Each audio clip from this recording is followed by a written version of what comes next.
Imagine a sweltering hot day. You're feeling thirsty. You pop into the kitchen, pull open the door of your fridge, and reach your hand in. Your fingers touch something icy, and immediately your hands latch onto a cold can. Just think for a second. What else would you have wished for? As far as sodas go, nothing comes quite close to the refreshingly sweet taste of an ice-cold can of Coke. The drink has undisputedly remained a top favorite in all parts of the world. In fact, the Coca Cola trademark is one of the most iconic brands in history, making the company one of the wealthiest corporations of all time. But how did Coca Cola go from being a small startup beverage in a pharmacy to one of the world's most loved drinks? Let's find out. Before we continue, make sure to give this a thumbs up, subscribe, and hit the bell icon for notifications. Let's begin.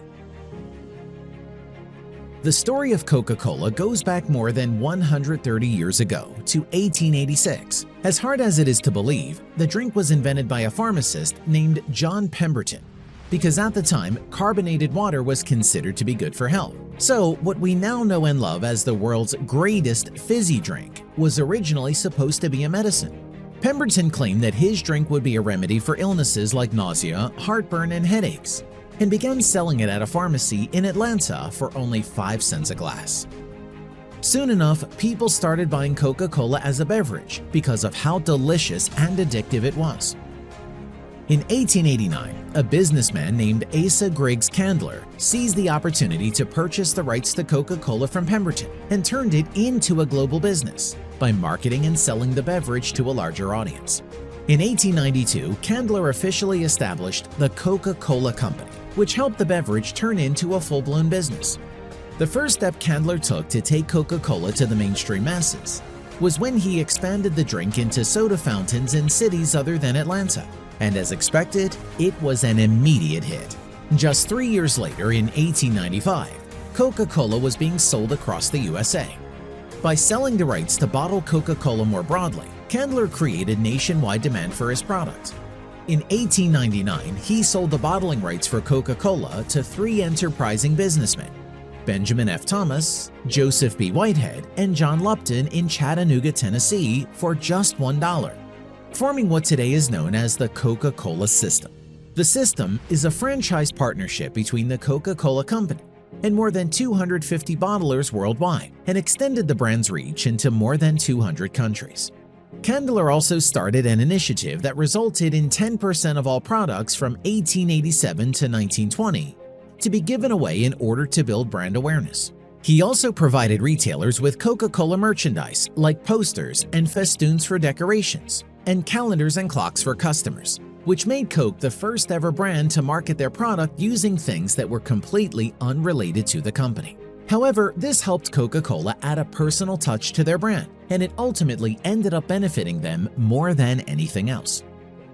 After expanding into a bigger market, the company started experimenting with their marketing to help boost their sales even more. Coca-Cola's first print ad was published in 1890 and described the drink as delicious, refreshing, exhilarating, and invigorating. At the time, the price of the popular beverage was still 5 cents, and it remained that way until 1959. In 1915, Coca-Cola introduced their iconic contour bottle design to separate themselves from all other beverages that were attempting to copy Coke. Now more than 100 years old, the contour bottle has remained a huge part of the brand's identity and is an instantly recognizable icon around the world. A huge shift came in the early 1900s when the company completely switched its marketing strategy, and it was definitely for the better. While Coca-Cola's earliest ads were about the drink's great taste, they later focused on marketing that were more consumer-centric. This strategy of using emotional appeal in their advertisements proved to be a game-changer for the company. Instead of just selling a drink, Coca-Cola was now relying on telling stories through their campaigns.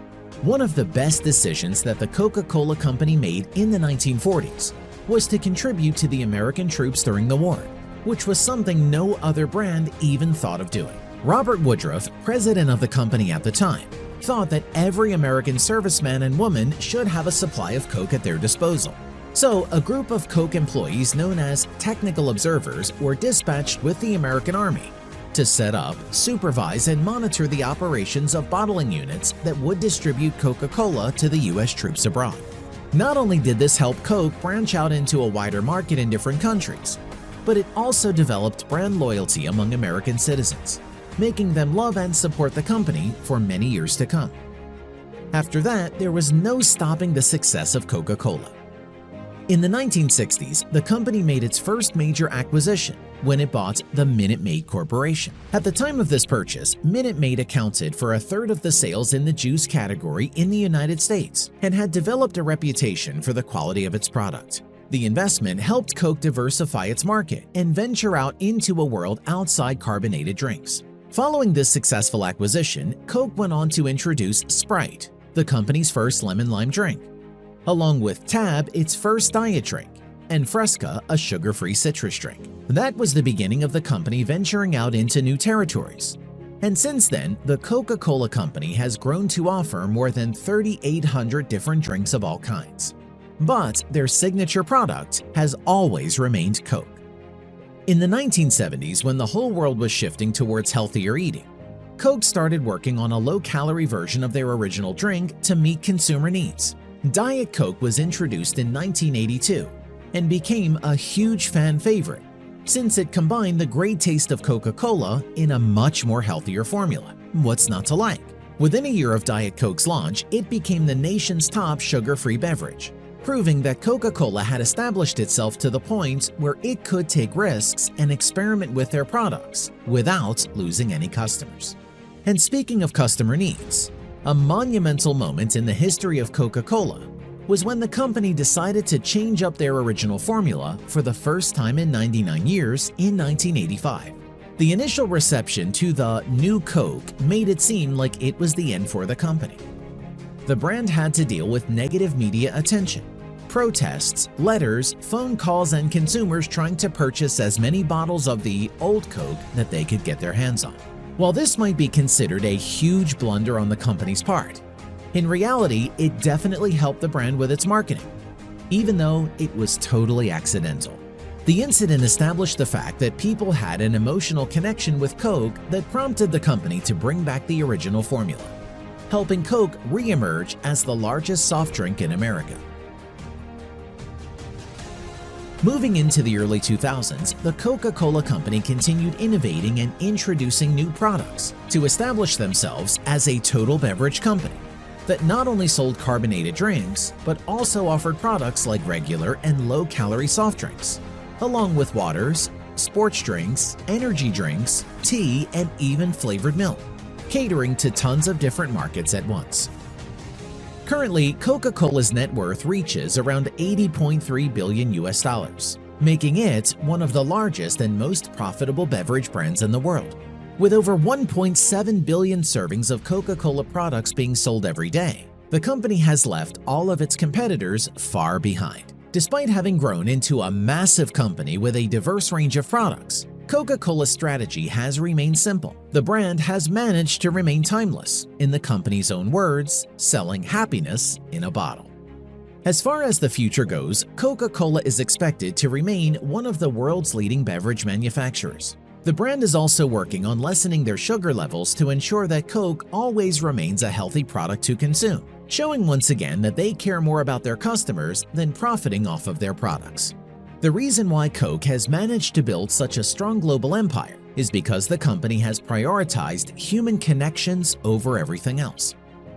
Remaining innovative while staying true to simple principles and creating branded experiences are all global marketing techniques that have contributed to Coca-Cola's place as an industry leader. With recent campaigns like Share a Coke, the company has successfully adopted current trends to promote their concept of Coke being an experience more than just a drink. Instead of selling products, Coca-Cola aims to offer its consumers experiences and feelings, a strategy that they have used since the company's inception, which is why the company has managed to develop a loyal fan base that's not going anywhere anytime soon, and neither is Coca-Cola. So, what do you think? Is Coca-Cola the #1 drink for you? Do let us know in the comments. If you enjoyed this video, make sure to give it thumbs up, subscribe, and hit the bell icon for future notifications. Be inspired, and we'll see you in the next one.